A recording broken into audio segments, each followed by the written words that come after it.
చెన్నూరు మాజీ ఎమ్మెల్యే బాల్క సుమన్ అరెస్టును మాజీ మంత్రి హరీష్ రావు తీవ్రంగా ఖండించారు. ప్రస్తుతం ఆదిలాబాద్ జైల్లో ఉన్న సుమన్ను పరామర్శించేందుకు మాజీ మంత్రి హరీష్ రావు పలువురు నాయకులతో కలిసి ఆదిలాబాద్కు బయలుదేరారు. కేతనపల్లి మున్సిపల్ చైర్మన్ ఎన్నిక సందర్భంగా జరిగిన అల్లర్ల కేసులో సుమన్పై పోలీసులు అక్రమ కేసు బనాయించారు.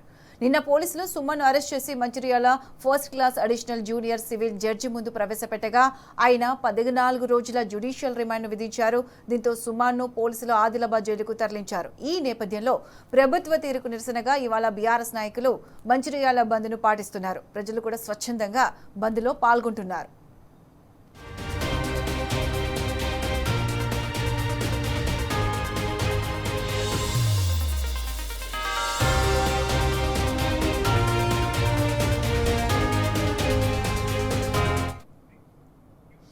ఇదే అంశానికి సంబంధించి పూర్తి అప్డేట్స్ మా ప్రతినిధి రాజు లైవ్ లో అందిస్తారు. రాజు, చెప్పండి, కేతనపల్లిలో అక్రమంగా కేసులు బనాయించి బాల్క సుమన్ను పోలీసులు అరెస్ట్ చేశారు.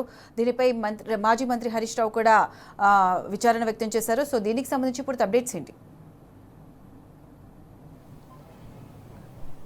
ప్రత్యూష, మంచిర్యాల జిల్లా బీఆర్ఎస్ పార్టీ అధ్యక్షుడు అలాగే చెన్నూరు మాజీ ఎమ్మెల్యే బాల్క సుమన్తో పాటు బీఆర్ఎస్ నేతలపై కాంగ్రెస్ ప్రభుత్వం అక్రమంగా కేసులు బనాయించి జైలుకు తరలించడం పట్ల రాష్ట్ర వ్యాప్తంగా కూడా ఇటు బీఆర్ఎస్ నాయకులతో పాటు ప్రజాస్వామ్యవాదుల నుంచి తీవ్ర విమర్శలు వ్యక్తమవుతున్నాయి. ఇప్పటికే బీఆర్ఎస్ పార్టీ మాజీ మంత్రి హరీష్ రావు అలాగే మాజీ మంత్రి జోగు రామన్నతో పాటు ఎమ్మెల్యేలు కూడా తీవ్ర స్థాయిలో ప్రభుత్వ తీరుపై విమర్శలు వ్యక్తం చేయడం జరుగుతుంది. మరికొద్దిసేపట్లో జైల్లో రిమాండ్లో ఉన్న బాల్క సుమన్ను పరామర్శించేందుకు మాజీ మంత్రి హరీష్ రావుతో పాటు బీఆర్ఎస్ పార్టీ ప్రధాన కార్యదర్శి ఆర్ఎస్ ప్రవీణ్ కుమార్ అలాగే ఎమ్మెల్యేలు మాజీ మంత్రి జోగు రామన్న అలాగే జిల్లా ఉమ్మడి ఆదిలాబాద్ చెందిన ఎమ్మెల్యేలు మరికొద్దిసేపట్లో ఆదిలాబాద్ జిల్లాకు చేరుకోనున్నారు. చేరుకున్న తర్వాత బాల్క సుమన్ను పరామర్శించిన తర్వాత మీడియాతో మాట్లాడనున్నారు. ఇక్కడ కొంతమంది బీఆర్ఎస్ నాయకులు రాష్ట్ర వ్యాప్తంగా ఇప్పటికి కూడా మంచిర్యాలలో స్వచ్ఛందంగా బీఆర్ఎస్ పార్టీ తలపెట్టిన బంద్కు ప్రజలు స్వచ్ఛందంగా మద్దతు తెలిపి సక్సెస్ఫుల్గా బంద్ కొనసాగుతుంది. అలాగే ఇటు చెన్నూరులో కూడా బీఆర్ఎస్ పార్టీ ఆధ్వర్యంలో చాలా చోట్ల నిరసన అక్కడ ఈరోజు బంద్లో పాల్గొన్న బీఆర్ఎస్ నేతలను కూడా మంచిర్యాలలో అక్రమంగా అరెస్ట్ చేయడం జరిగింది.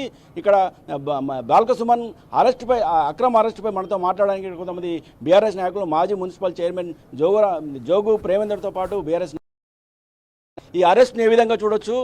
ఇప్పటికే చాలా చోట్ల కూడా ఎక్కడైనా ప్రభుత్వాన్ని ప్రశ్నిస్తే అరెస్ట్ చేస్తున్న పరిస్థితి కనిపిస్తుంది. దీన్ని ఏ విధంగా అర్థం చేసుకోవచ్చు? ఏదైతే మంచిర్యాల జిల్లా అధ్యక్షులు బాల్క సుమన్ గారిని మరి అక్రమంగా, ఎందుకంటే కేతనపల్లిలో మెజార్టీ స్థానాలు కమ్యూనిస్ట్ పార్టీతో కలుపుకొని 14 స్థానాలు గెలుచుకున్నప్పటికీ కూడా మరి ఇప్పటి వరకు అక్కడ 3 సార్లు కూడా వాయిదా వేయడం జరిగింది. మరి మెజార్టీ ఉండగా మరి ఏదైతే మన సమావేశాలు జరిపి మరి మన మున్సిపల్ చైర్మన్ కానీ వైస్ చైర్మన్ కైవసం చేసుకోవడం జరుగుతుంది. ఏదైతే అక్కడ ఉన్నటువంటి మంత్రి వివేక్ గారు మరి ఎలాగైనా సీఎం గారు చెప్పడం జరిగింది, మీరు ఎట్లాంటి పరిస్థితుల్లో అయినా ఏమైనా అయ్యుండ్రి మరి మన మున్సిపల్ చైర్మన్లని కైవసం చేసుకోవాలని ఏదైతే ఆయన రేవంత్ రెడ్డి గారు చెప్పినట్టు పూర్తిగా పోలీసుల రాజ్యంలో మరి ఎలక్షన్లు అనేది నిర్వహించుకోవడం జరుగుతుంది.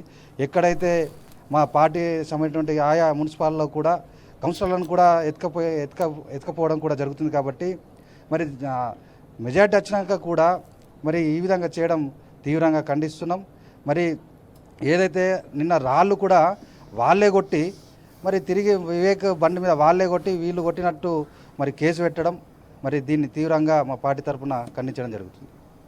మీరు చెప్పండి, రాష్ట్ర ప్రభుత్వం ప్రశ్నించిన వారందరూ కూడా అరెస్ట్ చేయడం జరుగుతుంది. దీన్ని ఏ విధంగా చూసుకోవచ్చు? ఇది అప్రజాస్వామికమైన చర్యగా మేము అభివర్ణిస్తూ ఉన్నాం. ఈరోజు బీఆర్ఎస్ పార్టీ ఏదైతే అక్కడ కూటమిలో భాగంగా 14 కౌన్సిలర్ సీట్లను గెలుచుకోవడం జరిగింది. అందులో భాగంగా అక్కడ ఖచ్చితంగా బీఆర్ఎస్ పార్టీకి సంబంధించినటువంటి మున్సిపల్ చైర్మన్ ఎన్నుకోవాల్సి ఉండేది. కానీ అక్కడ ఉన్నటువంటి మంత్రి ఎవరైతే వివేక్ ఉన్నారో వారి ప్రోద్బలంతో ఈరోజు అక్కడ ప్రజాస్వామ్యాన్ని ఖూనీ చేసి అక్కడ ఎలాంటి అవకాశం లేకున్నా కానీ పోలీసుల నిర్బంధంలో అక్కడ చైర్మన్ ఎన్నిక అనేది జరిపి అక్కడ కాంగ్రెస్ పార్టీ వాళ్ళు గుండా రాజ్యం అనేది అక్కడ చేసి అక్కడ ప్రజలను అక్కడ ఉన్న కౌన్సిలర్లను భయభ్రాంతులకు గురి చేసి అక్కడ ఉన్నటువంటి మన మహిళా కౌన్సిలర్లను ఆడవాళ్ళు అని కూడా చూడకుండా వారిని ఎలా పడితే అలా తాకుతూ ఇలాంటి హేయమైన పద్ధతులు చేసుకుంటూ ఈ యొక్క పనులు చేయడం జరుగుతుంది. ఈ యొక్క వీళ్ళు చేసినటువంటి పనులను మేము బీఆర్ఎస్ పార్టీ తరఫున ఖండిస్తూ ఉన్నాం.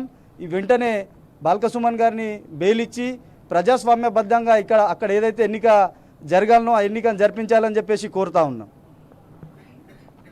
మీరు చెప్పండి, అరెస్ట్ ఏ విధంగా చూడొచ్చు?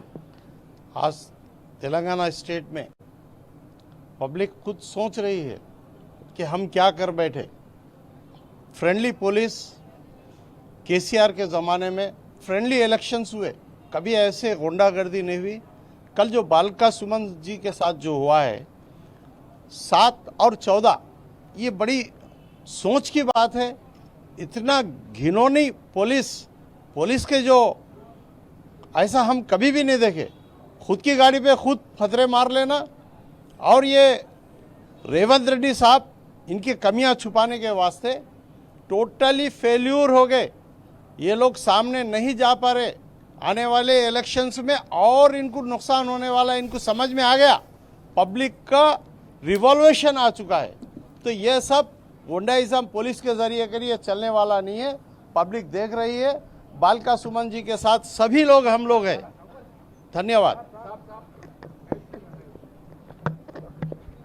ఎక్కడ చూసినా కూడా కాంగ్రెస్ ప్రభుత్వ తీరు పట్ల తీవ్ర విమర్శలు వ్యక్తమవుతున్నారు. మనతో మాట్లాడడానికి మాజీ మంత్రి జోగురామన్న గారు ఉన్నారు. సార్ చెప్పండి, ఈ అక్రమ అరెస్టులపై కాంగ్రెస్ ప్రభుత్వ తీరును ఏ విధంగా అర్థం చేసుకోవచ్చు?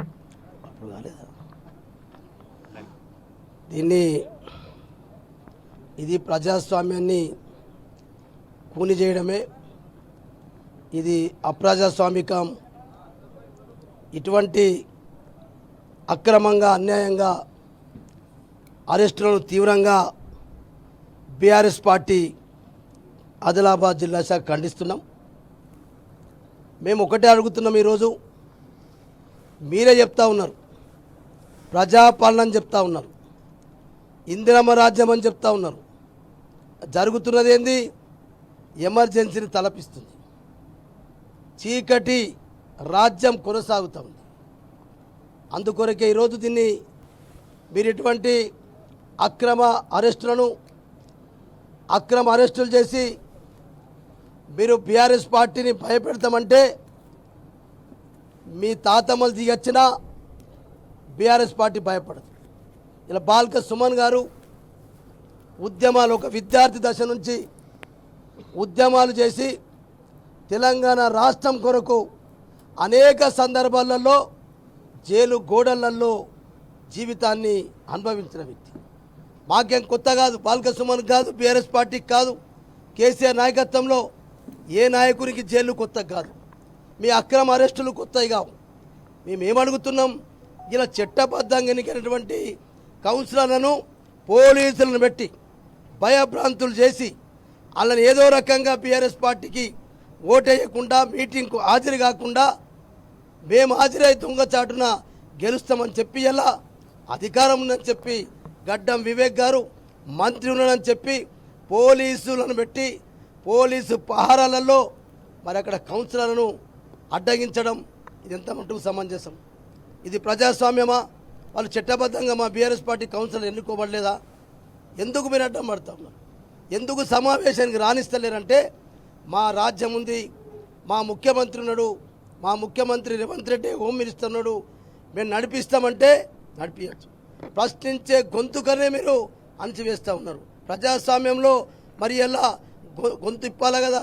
ఒక ప్రజాస్వామ్యంలో ప్రతిపక్ష పార్టీగా ప్రజల తరపున అన్యాయాన్ని ఎదిరించడానికి కొరకు మా గొంతులను నొక్కేస్తూ ఉన్నారు. అసలు గొంతు ఇప్పుతాలు, గొంతును అణచివేస్తూ ఉన్నారు, నొక్కేస్తూ ఉన్నారు. ఇది ప్రజాస్వామ్యం అయితే కాదు. కానీ ఇలా మీరు ప్రజాస్వామ్యంగా కూనీ చేసి ఏ రకంగా బీఆర్ఎస్ పార్టీని అంతమొందిస్తామంటే అది మీ జాగిరి కాదు. తెలంగాణ 4 కోట్ల ప్రజలు కేసీఆర్ నాయకత్వంలో మా వెంట ఉన్నారు, ఉంటారు. రేపు ప్రజాక్షేత్రంలో ఖచ్చితంగా మీకు బుద్ధి చెప్తారు.